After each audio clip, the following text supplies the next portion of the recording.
Across all of human history, in every culture, in every religion, there are 6 universal moral rules that show up again and again.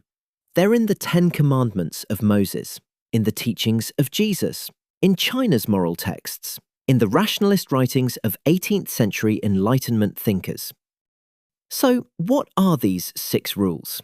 Before we get there, we need to talk about what universal actually doesn't mean, because most of us are carrying around the wrong picture of it.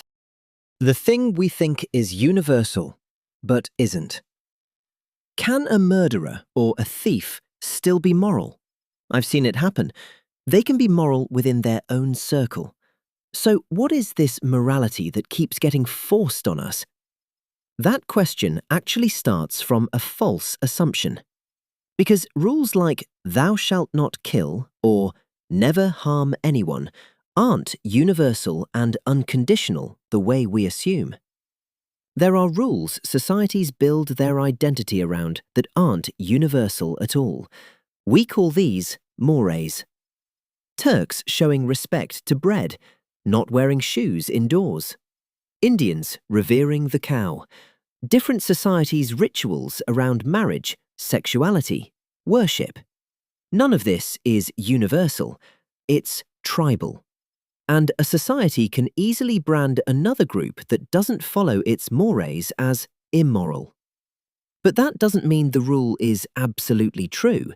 It's just how that society draws its own boundaries.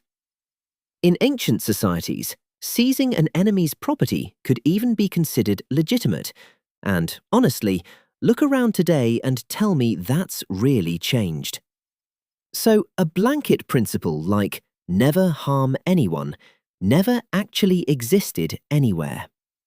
So is there anything that really holds everywhere without exception? There is, but not in the way we assumed. The 6 principles that hold in every society. 1. Protecting children and respecting one's parents. Harming a child is condemned everywhere on earth. 2.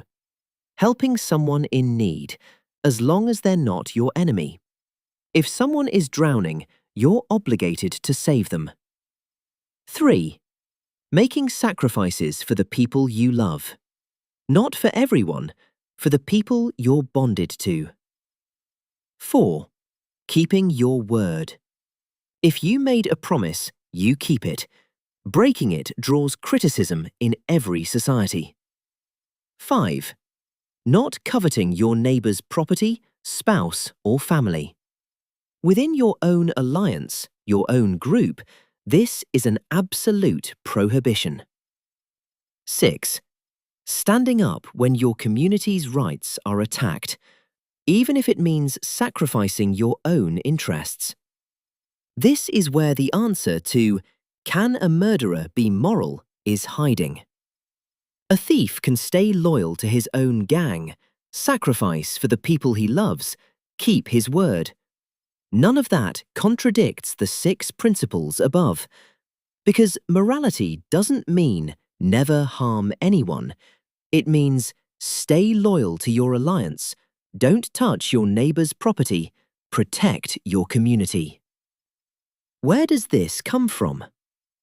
These principles weren't handed to us from scratch by prophets or philosophers. They were already inside us. 2 biological facts sit underneath this. First, human infants need care for an unusually long time, which is why the instinct to protect children is universal.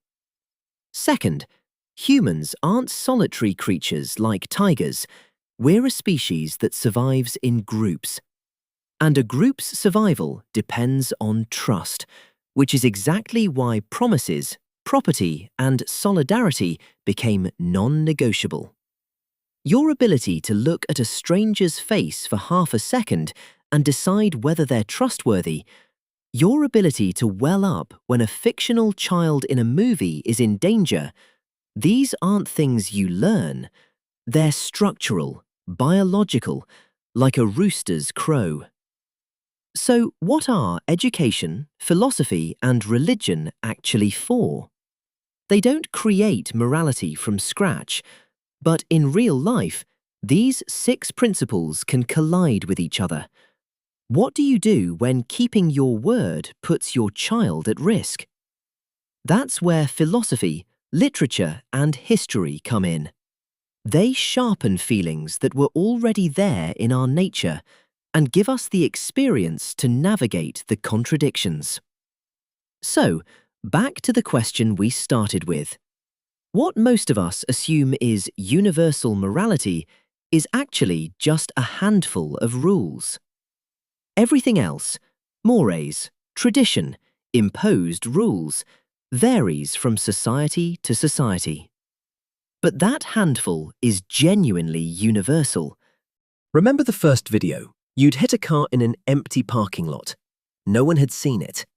But that voice inside you, the one telling you to leave a note, wouldn't go quiet. That voice is the guardian of these 6 principles.